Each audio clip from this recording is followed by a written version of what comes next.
transatlantic business at stake. Will Europe draw its trumps? I have to admit, I'm kind of proud that the Dutch already proved to be kind of smart. Please welcome on stage the Director Names and Numbers at ECO, Thomas Rickert.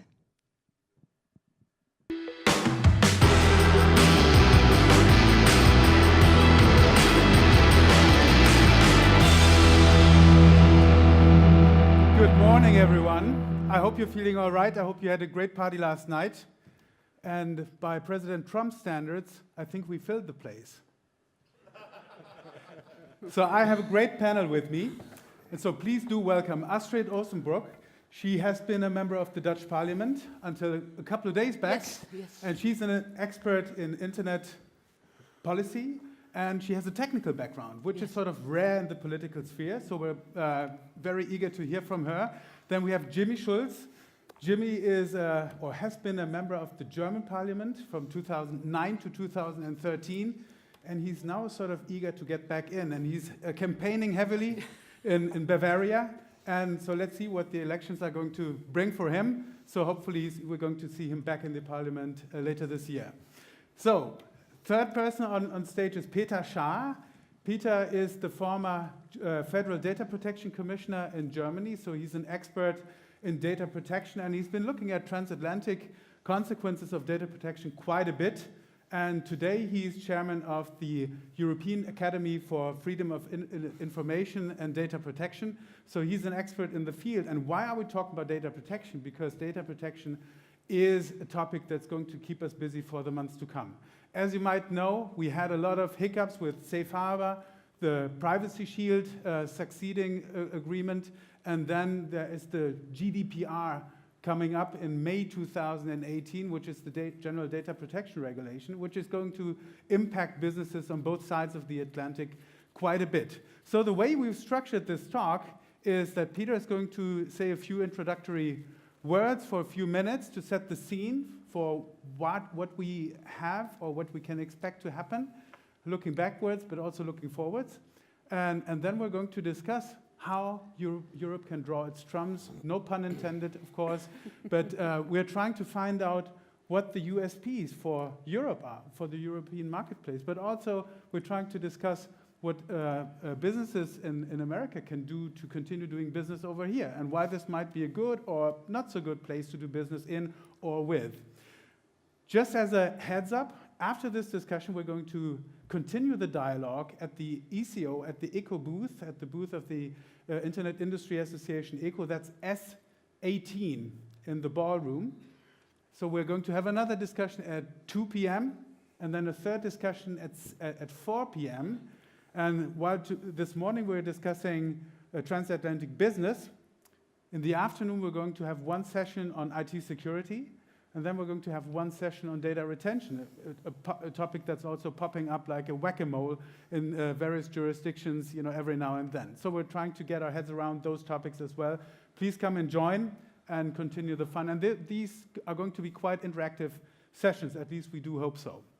And at the end of this very session, we're going to have a little surprise for the audience, so please stay tuned and stay to the very end.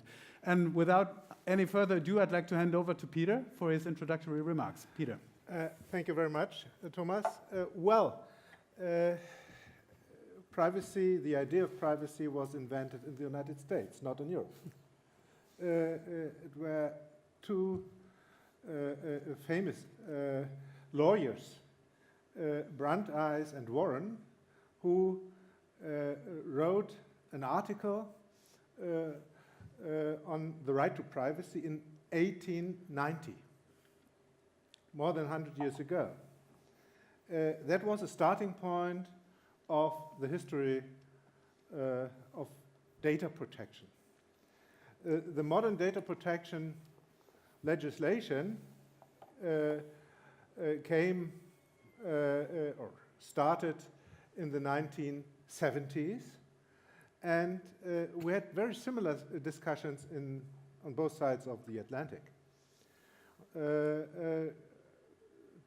Privacy was seen as a fundamental right by the Europeans, but even in the US, there were some links to the Constitution, to the Fourth Amendment of the Constitution, and both ideas ended up in laws. The US Privacy Act and the Data Protection Acts in the European states, most of them. In 1995, the European Union adopted a directive on data protection. But this directive, that is still in force, had to be implemented by the individual member states of the European Union. And therefore, we have here 28 national data protection acts that are not completely different, but they diverge in some aspects. In the United States, we have this federal act, but this concerns only the relationship between the citizens on the one hand and the federal state of the US on the other hand. And there are also some state laws. And for the private sector, there is no comprehensive data protection framework in the United States. This is different from Europe. The European data protection laws apply even to the private sector. So the question was how to deal with these differences, how to bridge the gaps between the European idea and the European system of privacy and the US system. And one instrument used was the so-called adequacy decision. Adequacy means that the European Commission says, after an assessment procedure, that another state provides citizens with a more or less equivalent level of privacy. One of the most known adequacy decisions is the so-called Safe Harbour decision of the year 2000. Safe Harbour differs from other adequacy decisions of the European Union because it does not apply to the whole United States. It only covers those companies who sign up to the Safe Harbour. This system was annulled by the European Court of Justice 2 years ago. And the reason was, the formal reason was, that the Safe Harbour system doesn't provide the European citizens, whose data are concerned, with adequate safeguards against surveillance of NSA and other security services. And therefore, we had a very difficult situation after the annulment of the Safe Harbour, because there was no legal basis anymore for the most data transfers to the United States. The European Commission negotiated with the US, and at the end, they agreed on a new system called Privacy Shield. Privacy Shield is a kind of Safe Harbour version 2.0 or so. But the system itself is very similar to the Safe Harbour system, but there are some additional guarantees. There should be an independent oversight on the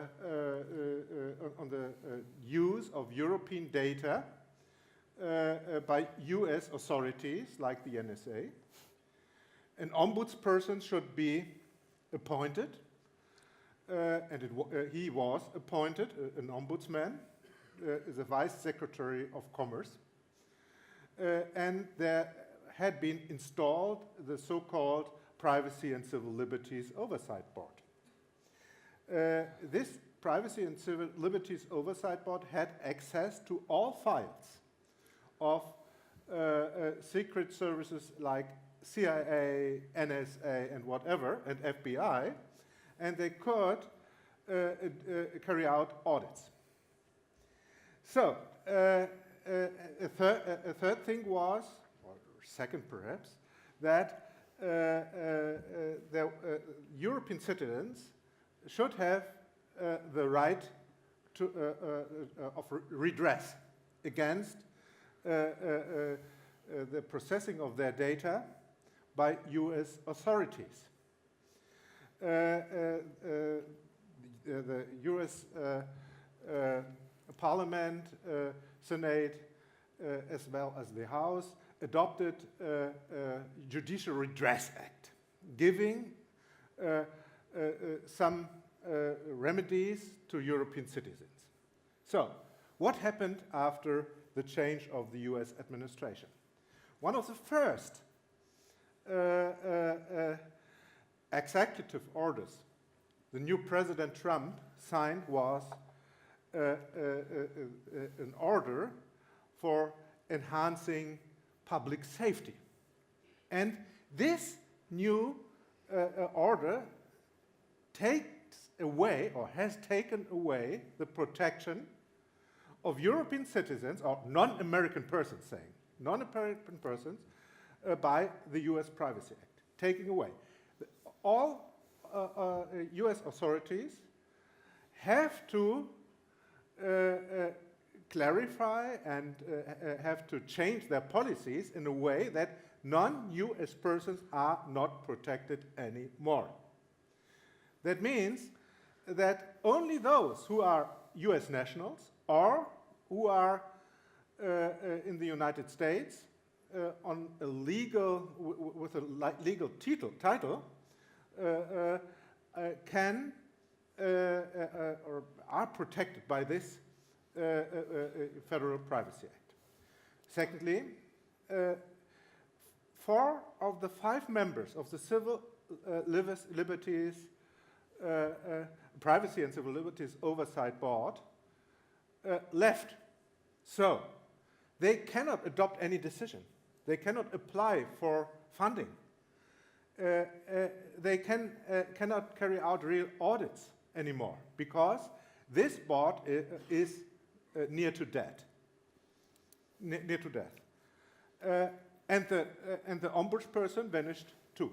So, the 3 pillars of adequacy provided by the Privacy Shield are fading away. And this might have consequences because even the Privacy Shield is challenged before the European Court of Justice.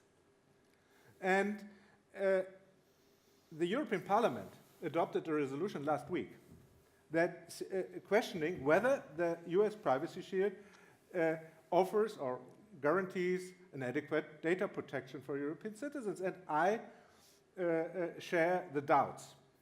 So, what should we do?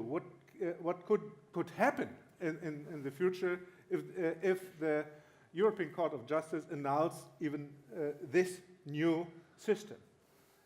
There are 2 alternatives. First, you have to stop to transfer any personal data to the United States if there is no system guaranteeing adequacy. Second, you look for alternative instruments. There are some of those instruments, the so-called standard contractual clauses and the so-called binding corporate rules.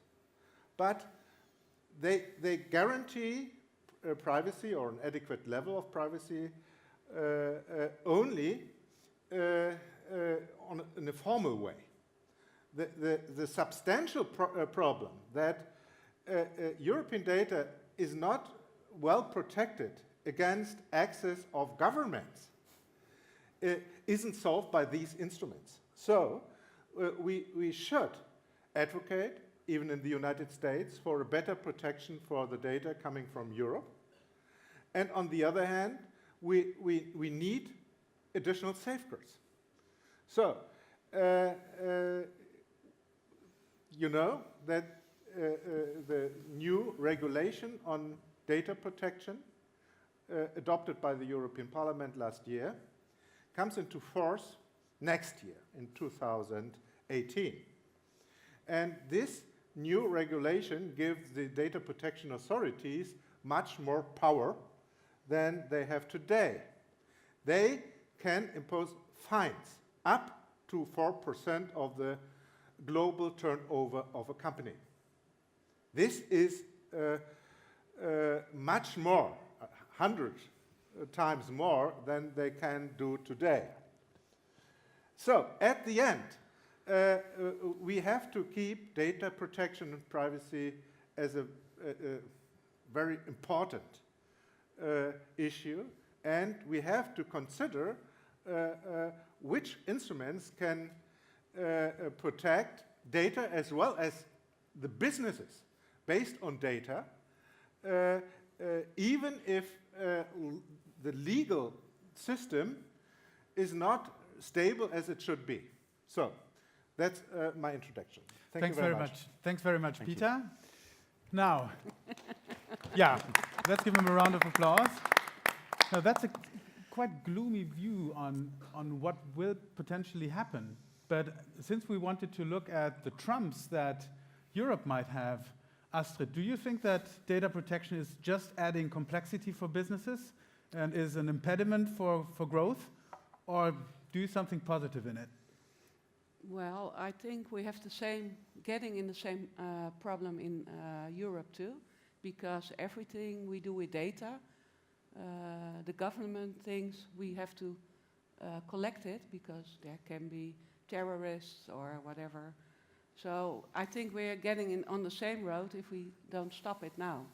So we have to make sure, we have to create awareness about data, and also have to make sure that the government doesn't go the same road as the US goes at this moment, just by saying, well, we will protect you, but then we need all the data. Because if you have a business, data is your business model, and privacy is also a business model. So you understand where I'm going to, or? Thanks very much for that.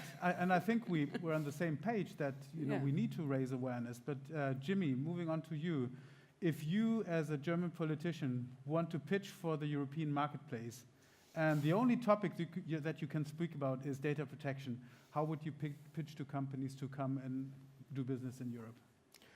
Well, the American government, even goes further than you just said. We're already planning and discussing that if you enter the US as a foreigner, you might have to give out your passwords for Facebook account, email accounts, or your encrypted disks. You don't have to do that in Germany. You don't have to do that in Europe. So this is a real strong argument. And I'm really confident that German and European data protection laws are much more robust, that they can survive attacks like that. But we do have politicians and a political situation where security-focused politicians always try. Safety, public safety is the most important thing a state has to provide. Well, I say no, it's not the most important thing. A state has to provide its unimportant thing. And my privacy, my data is also a part of my security. You can't work without private data. The problem is, I think that in the public opinion, a lot of people don't care, and that's one of the problems. So politicians can be that rude, because people say, I don't have anything to hide. Well, you do. If you don't have anything to hide, why don't you run around naked? Okay, my visual memory starts working, and I don't want that to happen. Peter, getting back to you, how would you pitch the European marketplace just based on data protection? Well, I would say there are two arguments, at least. So first, of course, there are Data Protection Act, there's legislation you have to comply with. And if you don't comply, you could have big problems. That's first. That's a negative one. And now the carrot. So I would say good privacy is a key element of business in the future based on data. If you do not provide services constructed in a way that respect the individual choice and that doesn't respect the non-disclosure of data outside the consent of the individual,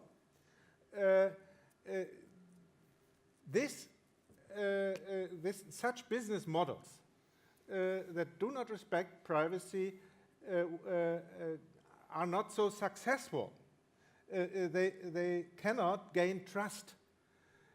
Trust is a key element of success in the digital economy.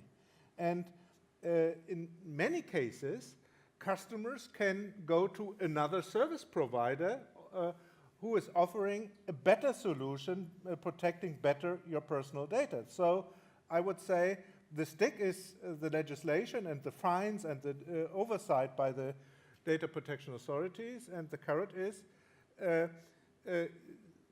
take privacy seriously because it could be a competitive advantage for your business.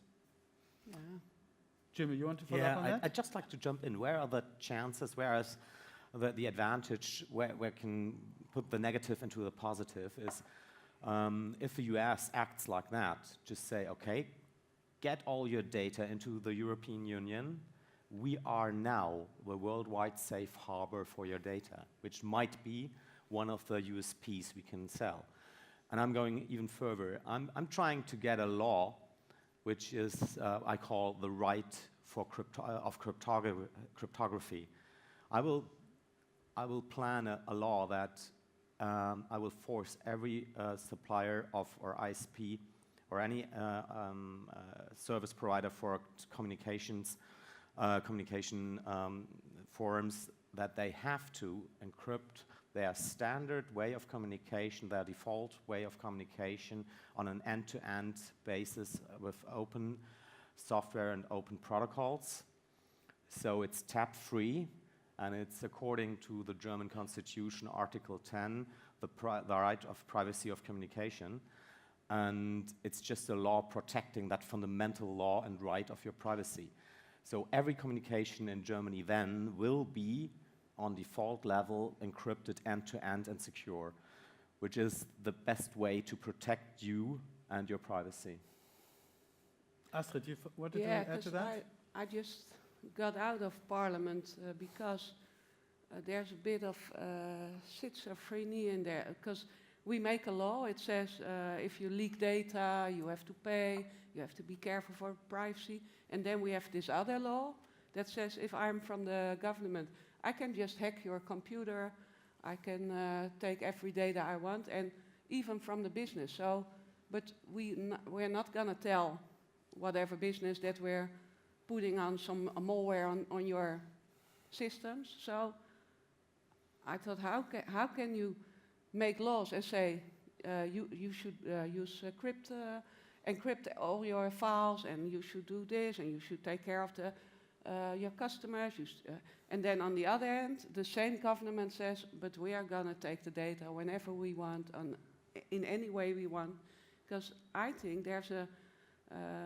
if you want to be a good company and take good care of the data of your customers, and then on the other hand, your government is breaking down your business. So that's where the business and the government should meet each other, and that's why people in Parliament should say, no, you can't do this. And why? Because you can say, we protect the privacy of our citizens, and on the other hand, we just break it down. So that's the, yeah. Well, but there are different ways Yeah. the member states of the European Union act today. Our government, the German government, said that they do not plan any law urging the companies to implement backdoors and into encrypted systems. There are backdoors in telecommunication sectors. So this is the lawful interception. Yeah. So, but this is, I think, in almost all countries the same situation. But now the discussion is a new crypto debate, the crypto war. The first crypto war took place in the 90s. At the end, the governments didn't implement in the most countries these laws, but in the meantime, secret services tried to weaken encryption. As we know, the NSA was very successful in weakening cryptographic algorithms. And there was some kind of cooperation between providers and US authorities to give them access to the data of their customers. Today, it is not decided, not yet, what will be the future. But from the German point of view, encryption would be one key element. But to put some water into the wine, even the German authorities use zero-day exploits to go into systems and to intercept secretly, even if the data is encrypted. So this is a tension we cannot solve here. So let me just pause for a second and see whether there is anyone in the audience that wishes to ask a question or make a contribution. I think we do have a roaming mic, and ideally we would like this to be interactive. So I can't see everyone, but if somebody wants to make an intervention. Yeah, there's one. There's a gentleman over there. So let's just pause for a second. Microphones, the gentleman over there in the third row.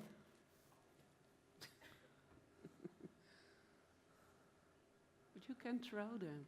Yeah, that's a fun.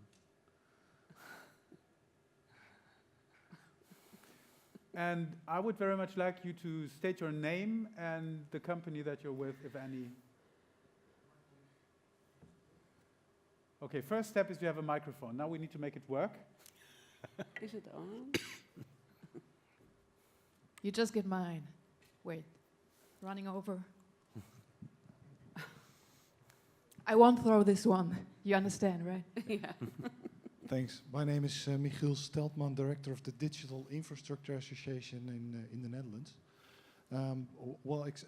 I'd like to add to that debate that sometimes the discussion about how governments, like Astrid is saying, how governments behave on one hand and how data should be protected on the other hand, can result in a political compromise. That's the general thought, because that's what politicians do. They make compromises. You can look at the one end and the other end. In the vertical telecoms industry, that approach worked, but in the internet industry, that approach cannot work. You cannot make a compromise with data security and data encryption, because very simply said, when there is a backdoor, even the smallest one, it will hit you in the face, because at the end of the day, that information can never be kept secret by secret services. Nobody can, we see that by the revelations by Edward Snowden and the NSA. So every backdoor will in no time be available to everybody and weaken the complete system. And that is, I think, the biggest challenge for politics, that they cannot deal with the fact that in this area, sometimes there are no compromises possible. If you want to protect, then you have to give away some of your rights as a government to intervene and to, let's say, to meddle with people's data. And you have to accept that law enforcement have to find other ways than intruding into the core of the internet. And that goes for encryption, that goes for the domain system, and that goes for routing and some of the core protocols that can never be let's say, touched by governments. That's, I think, a very strong point that the EU should also make.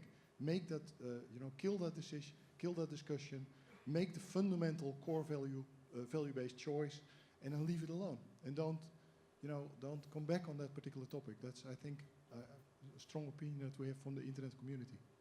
Thank you very much for that Dank u wel. comment. Jimmy, you wanted to respond to that? Yeah, you're absolutely right. There's no safe encryption with backdoors. It's not possible.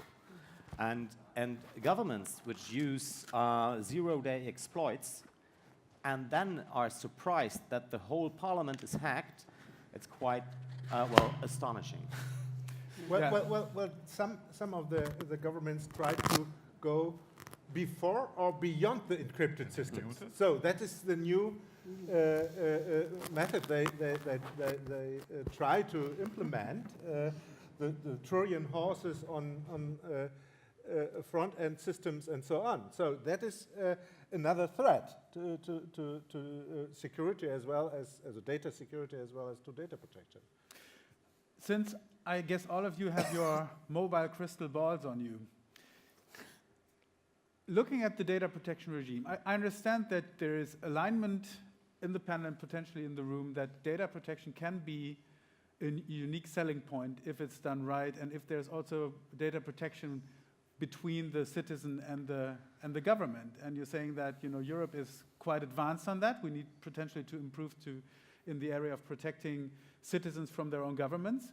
But you see that as something positive. Now, with the General Data Protection Regulation coming up next year, as I mentioned in my opening remarks, that doesn't only require European-based companies to be compliant and take an extra effort to comply with these new requirements, and we're not going to go into great detail here, but also companies that want to do business in Europe, that want to collect data from European customers, need to be compliant.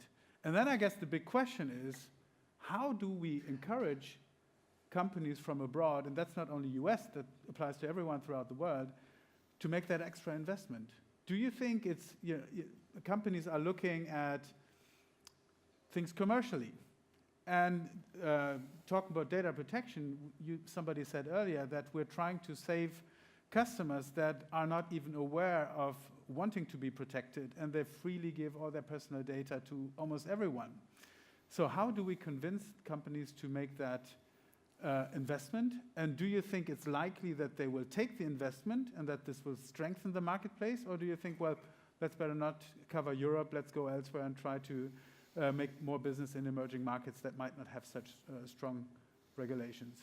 Jimmy, do you want to go first? Yeah, I think, Europe is a huge market. Germany is a huge market. We do have 40, 50 million WhatsApp customers in Germany.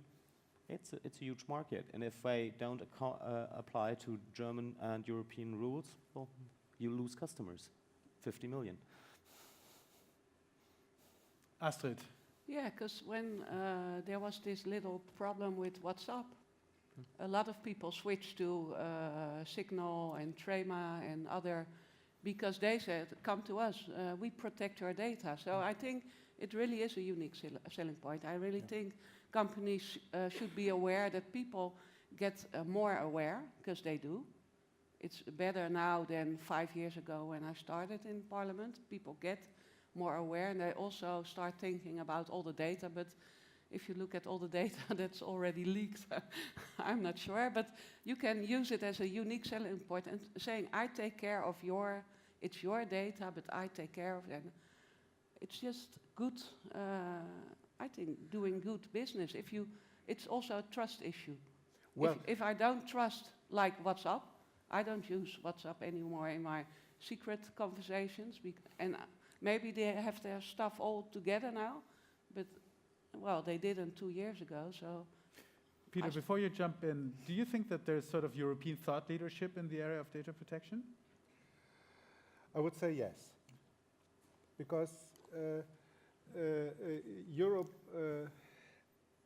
has adopted this new regulation, and it is more advanced than the most other data protection regimes all over the world.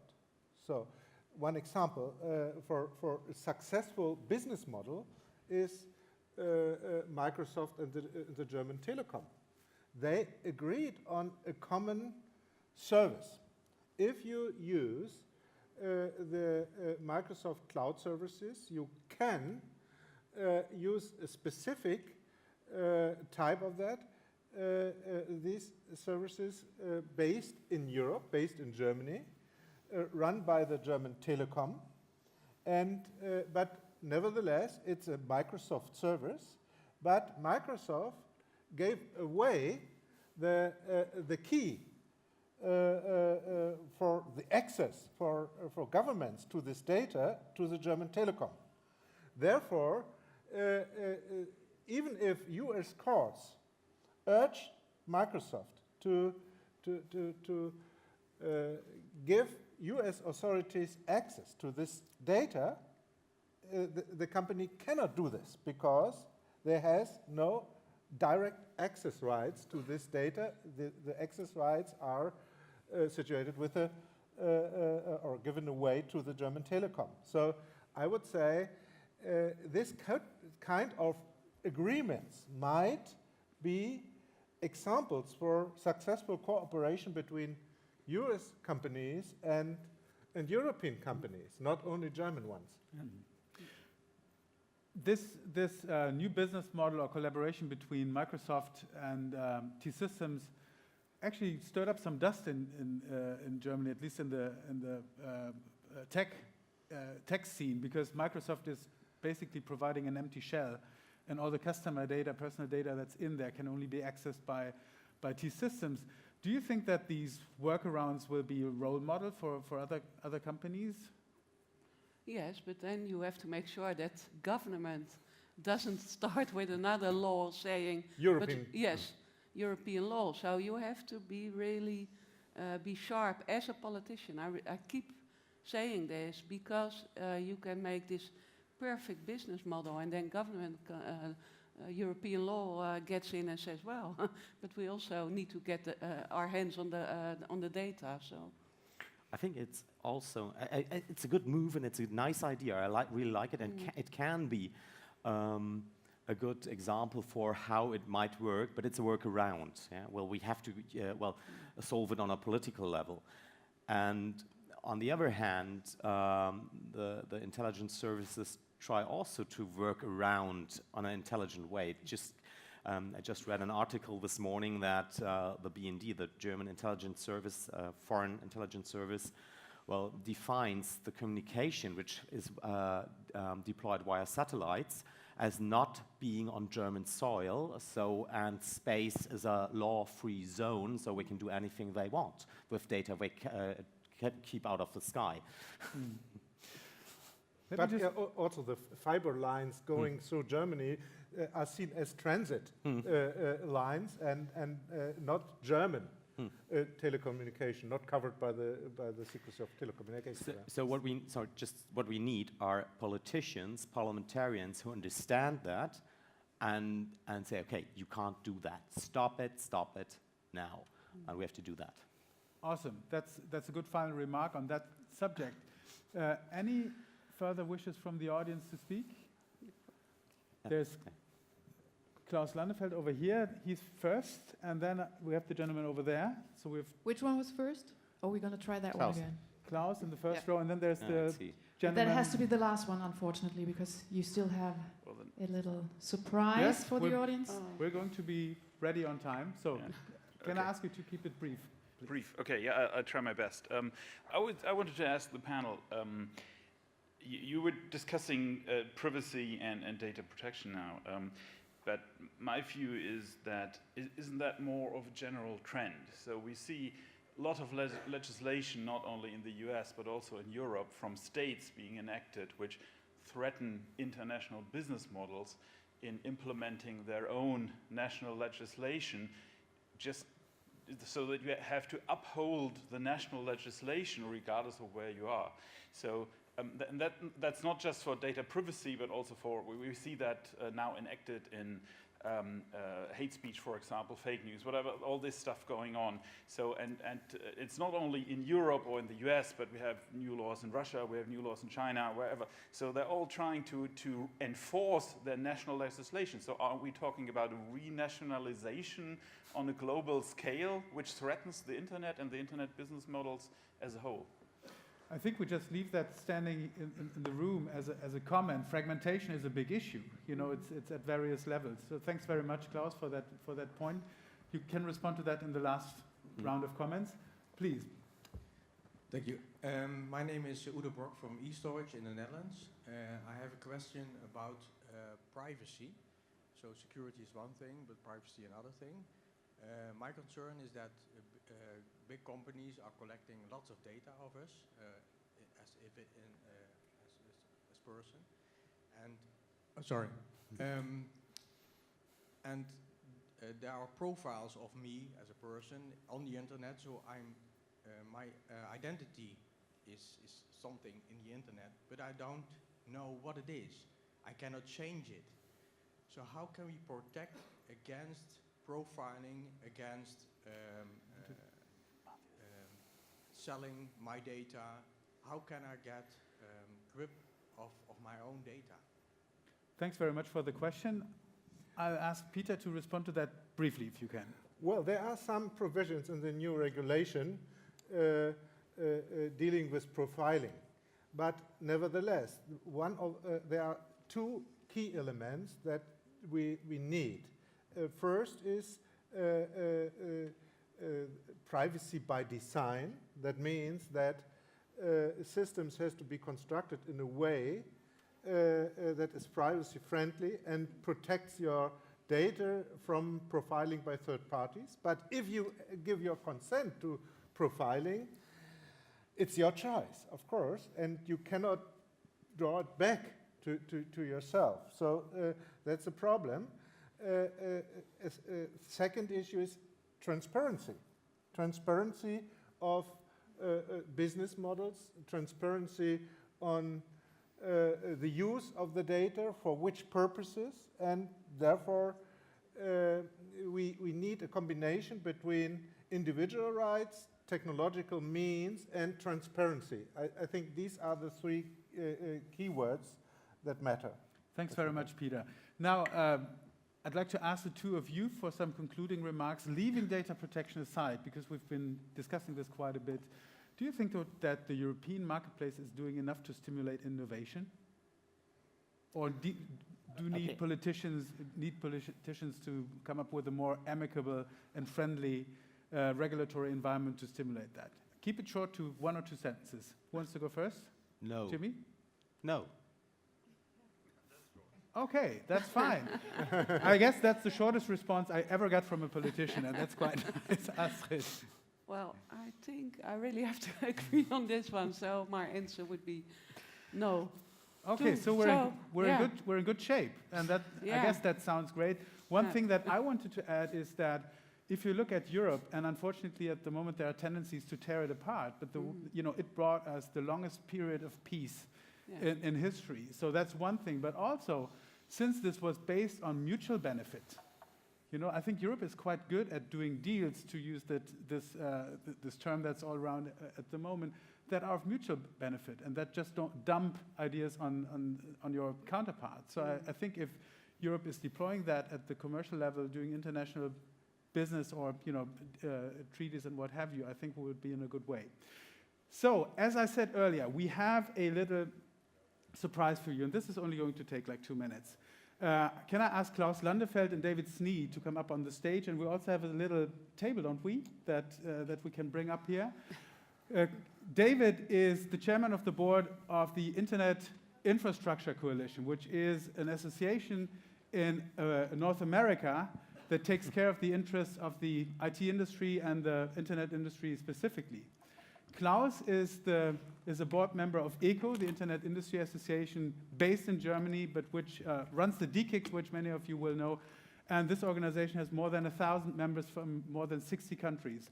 And these two organizations will move closer together. So there's a new MOU that these gentlemen are going to sign, like now. and they will also say 1 or 2 sentences about this new collaboration. So, who wants to go first? I suggest that Klaus signs and David speaks, and then we do it the other way around. Oh, that's quicker. Okay, let's see. Can we have the microphone for David? David, floor is yours. Thanks, Thomas. So I'm David Sneed, and I'm the board chair for the I2 Coalition. The I2 Coalition is a global group of internet infrastructure companies, like everybody in this room. And this was a great talk, and I was particularly encouraged by the comments about encryption. The I2 Coalition has been lobbying extensively in the US to ensure that all of our member companies retain the right to encrypt the data for their customers. And then also on your comments about the Judicial Redress Act, that is an act that we advocated for many, many months, and we're committed to ensuring that transatlantic business continues to be facilitated and that activities in the US and around the world don't stand in the way of that. So I'm really glad to be able to sign this MOU. Thank you, David. From the ECHO viewpoint, we've been supporting internet business and the internet infrastructure in Europe for a number of years, since '95 actually already. We've noted that there are certain limitations, especially with the recent changes in the political world, which we cannot address alone. We need a partner to support us, especially on the US side, so that we can facilitate all the support necessary for ISPs, carriers, and all infrastructure providers on a more global scale. And this is why we're very happy that with IT Coalition we found a very good partner here. We've been collaborating for a number of years, if I remember correctly, and so I believe we can further that and really be able to support most everyone in the industry space now together. Professionally. Awesome. So now the idea is we end this. You shake hands. You applaud until we stop you. We take a picture of that. Let me thank again Astrid Oosenbrug, Jimmy Schulz, Peter Schaar. You've been a great audience. Thanks so much.